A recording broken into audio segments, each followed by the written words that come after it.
Okay, ladies and gentlemen, I'm going to try to make this quick because I'm pretty cold out here. But I wanted to capture just a little bit of the fall color that we're seeing. So this little guy you see in the camera here is cherry, black cherry. And here in the back, you can see some of the reddish brown you get on the Chickasaw plum. It's very pretty. Also, the Mexican plum kind of gets a yellowish red as well. You can see it back here. And this little guy back here turning yellow is Nanking cherry. Let's see what we got. We got a ginkgo. That is a Salem lady ginkgo, and it's a female. And yeah, I know the females stink. The fruits stink real bad. But I actually, like I mentioned before, if it can't regenerate, I'm not interested in having it.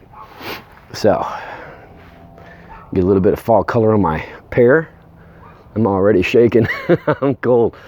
All right, so what we got here, I don't know if it's going to come out on camera, but we have a Texas red oak.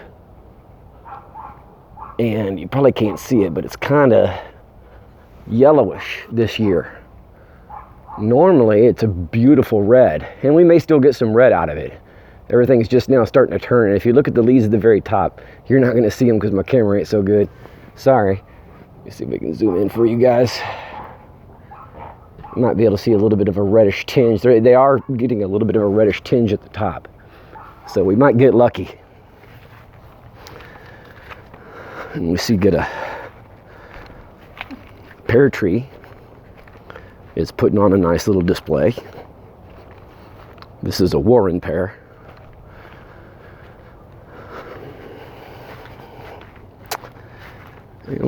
And the asparagus gives us a little bit of a yellow fall color, which I think is pretty. And we're getting our Chickasaw plum trees. Some of them haven't really started to turn yet. Here is a American plum, giving us some yellow. Really nice. More of the asparagus, giving us a little bit of that fall color. Now, I mentioned in the video about microclimates, and we've had loads of freezing temperatures. It's just been pretty cold. And if you look here, still have pepper plants holding on in this bed. The tomatoes in this bed, they're still alive, but only the leaves that have shelter. I think I covered most of what creates the microclimate here. I may later do a video that shows some detail on the microclimates. Something that's pretty neat, if you have blackberries in the fall, they turn like a purplish color, and they'll stay that way most of the winter. They may lose their leaves. You can see that purple. Very pretty. It's like a purplish red. You can see here's my broadleaf dock patch coming in nicely. And look at the ground. Look at all that fall color laying all over the ground. That is mostly all from nectarine trees. Got a Ayers pear, and I showed in the late summer that it was blooming out of season. This is the product of that. I don't think they'll get to ripening, but they may. You see there's the nectarine, the fall color on the ground. More Nanking cherries turning yellow. There we go. It's a nectarine turning yellow. Nice pretty colors here.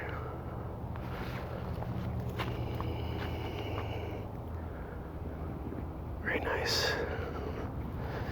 With the season changing.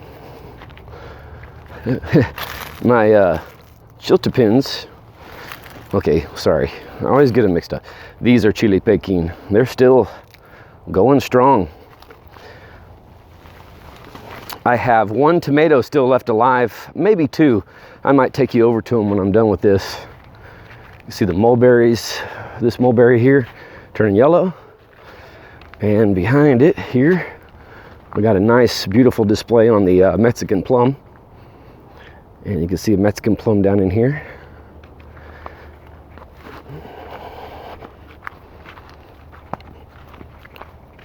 I like to show this. This is the little blue stem.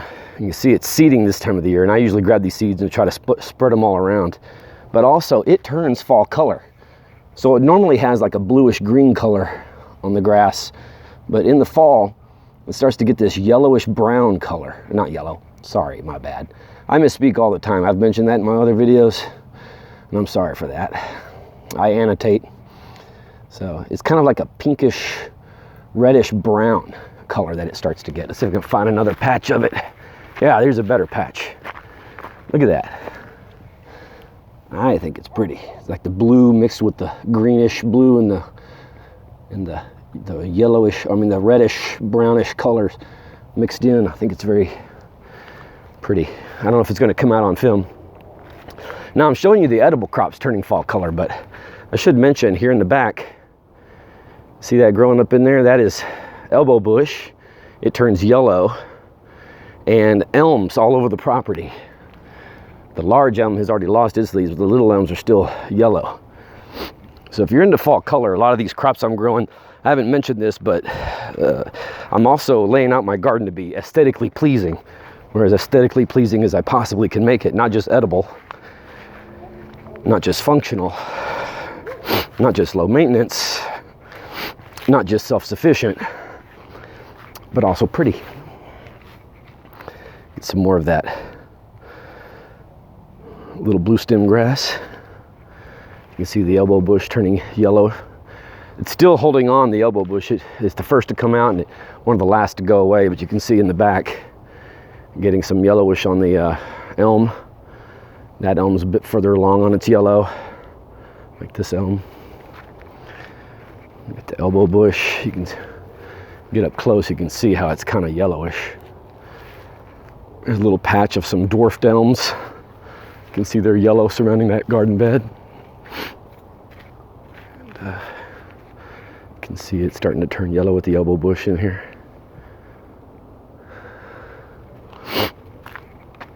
Oh, here's a nice one. I still got some green on this guy.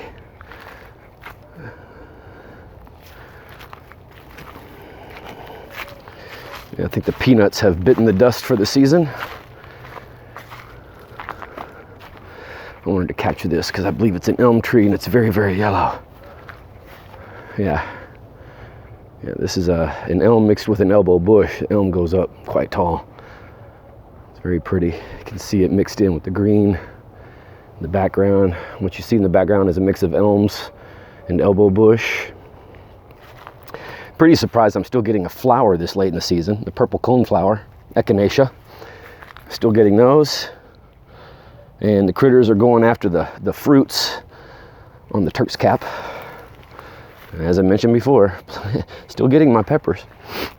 All right, I think that's good enough for fall color. I wanted to do a little bit of an update. And you mentioned that all the projects that I said I was going to work on, I'm still planning on, but with the holidays, and I've had a birthday, and had some other side projects and some video projects I did for my family. So I've been kind of stepped away for a little bit. I did mention I've wound down my farming operations to try to free up some time for me to do some other things. I'll be going to school eventually, and so but I am still going to be doing gardening stuff and filming it, so it's just a matter of the holidays kind of slowing me down. So I figured I'd do a little walk and talk, show you some fall color. Kind of want to walk over and see if any of the tomatoes have made it. Now this is a problem. Yeah, you gotta walk your garden every day. I got a little armadillo that decides he likes to knock over or she likes to knock over my pots when they're rooting around for bugs. All right, let's see what we got. Let's see if they've been able to hold up in the microclimate. Nope, that one's gone. So far, I've got one tomato surviving in the tomato bed up underneath some foliage. And the only other one I have is right here. And it's completely alive.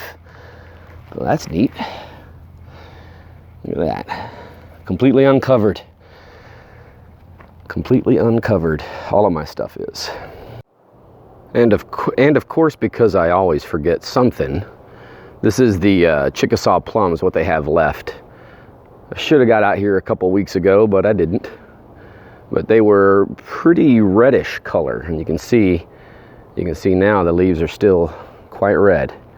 We'll get a step back. You can see there's not a whole lot of leaves left, but you can see they kind of have a reddish hue to them.